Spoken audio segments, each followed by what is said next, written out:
হাঁটতে দেখা হলো, তা বস্তা ঘাড়ে নিয়ে যাচ্ছিস কোথায়? আরে বানর বন্ধু নাকি? তুই যে কাজ সফলভাবে শেষ করতে পারিসনি, দেখ দেখ সে কাজ আমি প্রতিদিন করি। বুড়ির কুমড়াগুলো চুরি করতে করতে সাবার করে ফেললাম। ওরে বেটা মিসকে, যেদিন বুড়ির হাতে ধরা পড়বি না, সেদিন বুঝবি কত ধানে কত চাল। বুড়ি ডান্ডা মেরে একদম ঠান্ডা করে দিবে। এখনো সময় আছে, বুড়ির কুমড়া খেতে যাওয়া বন্ধ কর। ওই বুড়ি আমাকে জীবনেও ধরতে পারবে না মাইরি। তোর মতো অত বোকা কাজ আমি করি না। দেখবি বানর, দেখবি কুমড়া চুরি করে কত বড়লোক হয়ে যায়। তুই দেখবি আর লুচির মতো ফুলবি। আয় বেটা কুমড়ো ছোড়া, এমন কাজ আজ করেছি, না পারবি চুরি করতে, না পারবি পালাতে। এই তো আমার চুরি করার সময় হয়ে গেছে। বুড়ি প্রতিদিন নাক ডেকে ঘুমাবে, আর আমি প্রতিদিন চুরি করব।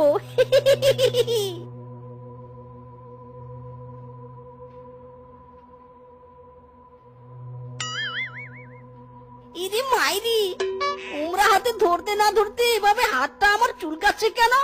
ওরে আমার হাত তো আরো চুলকাচ্ছে রে। ওরে বাবা রে, ওরে বাবা, ওরে এবার তো আমার পুরো শরীর চুলকাচ্ছে। বেটা কুমড়ো চোর, আমার পাতা পাতে পা দিয়েছে। দাঁড়া বেটা, আজ তোকে দেখাচ্ছি মজা। এ কি বুড়ি, তুমি তুমি টের পেয়ে গেছো? আয় আয়, আমি এবার বুঝি ধরা পড়ে গেলাম রে। মিচকে বেটা, এমনি চায় আসছস কেন? হ্যাঁ? ওরে বাবা রে, ওরে বুড়ি রে, আগে বলো কুমড়ায় তুমি কি মাখিয়েছো? আমার সারা শরীর খালি চুলকায় আর চুলকায়। ওরে বাবা, কুমড়ার মধ্যে স্পেশাল বিছুটি পাতা মাখিয়েছি, শুধুমাত্র তোর মতো কুমড়া চোরাকে ধরার জন্য। এবার স্পেশাল ফর কুটকুটানি কামড়ানি পিঁপড়া ছেড়ে দিব তোর গায়ে, বুঝেছিস?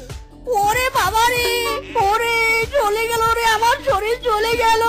ওরে বুড়ি, তোর কুমড়া তুই খা, আমি আর কুমড়া চুরি করব না। ওরে বুড়ি রে, ওরে বাবা, ও বাবা গো। থাম বেটা কুমড়া চোর, থাম। পালাচ্ছিস কোথায়? আমার কুমড়ো নিবি না বেটা?